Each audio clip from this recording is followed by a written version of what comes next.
വാർത്തയിലേക്ക്. നിപ ബാധിച്ച യുവാവ് മരിച്ച മലപ്പുറം തിരുവാലിയിൽ ജാഗ്രത തുടരുന്നു. രോഗലക്ഷണമുള്ളവരെ കണ്ടെത്താൻ സർവേ ഇന്നും തുടരും. കൂടുതൽ പരിശോധനാ ഫലങ്ങൾ ഇന്ന് ലഭിച്ചേക്കും. വിവരങ്ങളുമായി കാവ്യ ചേരുകയാണ്. കാവ്യ, ഇന്ന് രോഗലക്ഷണമുള്ളവരെ കണ്ടെത്താനുള്ള സർവേ ഇന്നും തുടരും. കൂടുതൽ പരിശോധനാ ഫലങ്ങൾ ഇന്ന് ലഭിച്ചേക്കുമെന്നാണ് സൂചന.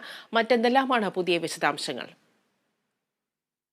അനുപ്രിയ, മലപ്പുറം ജില്ലയിൽ നിപ്പ ബാധിച്ച യുവാവ് മരിച്ചതിനെ തുടർന്ന് മലപ്പുറം ജില്ലയിലെ തിരുവാലി, മമ്പാട് തുടങ്ങിയ രണ്ട് പഞ്ചായത്തുകളിലെ 5 വാർഡുകൾ കണ്ടെയ്ൻമെന്റ് സോൺ ആക്കിയിരുന്നു. ഈ കണ്ടെയ്ൻമെന്റ് സോൺ പ്രദേശങ്ങളിൽ കർശന നിയന്ത്രണങ്ങളാണ് ഏർപ്പെടുത്തിയിരുന്നത്. അതായത് ആളുകൾ മാസ്ക് വെച്ച് മാത്രമേ പുറത്തിറങ്ങാൻ പാടുള്ളൂ. ആളുകൾ കൂട്ടം കൂടി നിൽക്കുന്നതിനെ നിയന്ത്രിച്ചിരുന്നു.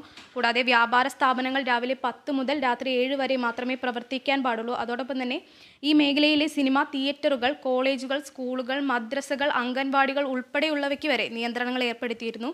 എന്തായാലും ഇന്നലെ രാവിലെ മുതലാണ് ഫീവർ സർവേ ആരംഭിച്ചത്. ഫീവർ സർവേയിലെ പുതിയ കണക്ക് പ്രകാരം 175 പേരാണ് സമ്പർക്ക പട്ടികയിലുള്ളത്. ഇതിൽ 104 പേർ അപകട സാധ്യതയിലാണുള്ളത്.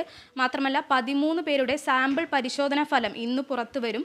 അതോടൊപ്പം തന്നെ ഈ മരിച്ചയാളുടെ വീടിന് 3 കിലോമീറ്റർ ചുറ്റളവിൽ 66 ഗ്രൂപ്പുകളായി തിരിഞ്ഞുകൊണ്ട് ഫീവർ സർവേ തുടർന്നുകൊണ്ടിരിക്കുകയാണ്.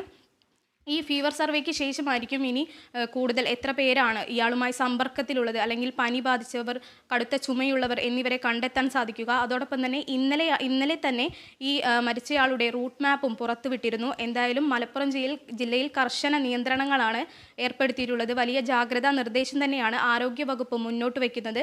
ഇന്നലെ രാവിലെയും വൈകുന്നേരവും ആരോഗ്യമന്ത്രി വീണ ജോർജിന്റെ നേതൃത്വത്തിൽ നിപ്പ അവലോകന യോഗം ചേർന്നിരുന്നു. അതോടൊപ്പം തന്നെ കൺട്രോൾ സെൽ ഉൾപ്പെടെയുള്ളവ മലപ്പുറം ജില്ലയിൽ ആരംഭിച്ചിട്ടുണ്ട്. അനുപ്രിയ. കാവ്യ, ഇന്നലെ നടത്തിയ സർവേയിൽ 49 പേർ പനിബാധിതരാണെന്നുള്ള റിപ്പോർട്ടുകൾ വന്നിട്ടുണ്ടായിരുന്നു. ഇവരുടെ സ്രവം പരിശോധനയ്ക്ക് അയക്കുന്നുണ്ടോ? മാത്രമല്ല, ഇപ്പോൾ റൂട്ട് മാപ്പ് തയ്യാറാക്കിയതിനു ശേഷം കൂടുതൽ പേർ സമ്പർക്ക പട്ടികയിൽ ഉൾപ്പെടാനുള്ള സാധ്യതയും കാണുന്നുണ്ടല്ലോ. അതെ അനുപ്രിയ, ഈ ഫീൽഡ് സർവേക്ക് ശേഷമാണ് എത്ര പേരാണ് സമ്പർക്ക പട്ടികയിൽ ഉള്ളത് എന്ന് അറിയാൻ സാധിക്കുക.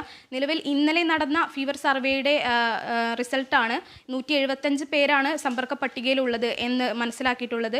അതോടൊപ്പം തന്നെ 10 പേരുടെ സാമ്പിൾ പരിശോധനാ ഫലമാണ് ഇന്ന് പുറത്തു വരാനുള്ളത്. മാത്രമല്ല ഈ 66 ഗ്രൂപ്പുകളായി ഈ മരിച്ചയാളുടെ വീടിന് 3 കിലോമീറ്റർ ചുറ്റളവിൽ നടക്കുന്ന ഫീൽഡ് സർവേക്ക് ശേഷമായിരിക്കും ഇനി എത്ര പേരാണ് സമ്പർക്ക പട്ടികയിലുള്ളത് തുടങ്ങിയ വിവരങ്ങൾ അറിയാൻ സാധിക്കുക. മലപ്പുറത്ത് നിപ ബാധിച്ചതിനെ തുടർന്ന് ഇപ്പോൾ മലപ്പുറം തിരുവാലി, മമ്പാട് പഞ്ചായത്തുകളിൽ ജാഗ്രത തുടരുകയാണ്.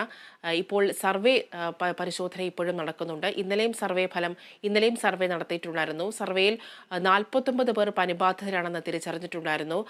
ഈ റൂട്ട് മാപ്പ് പുറത്തുവിട്ടതിനെ തുടർന്ന് കൂടുതൽ പേർ സമ്പർക്ക പട്ടികയിൽ ഉൾപ്പെടാനുള്ള സാധ്യതയും കാണുന്നു. വിശദാംശങ്ങളാണ് കാവ്യ നൽകിയത്.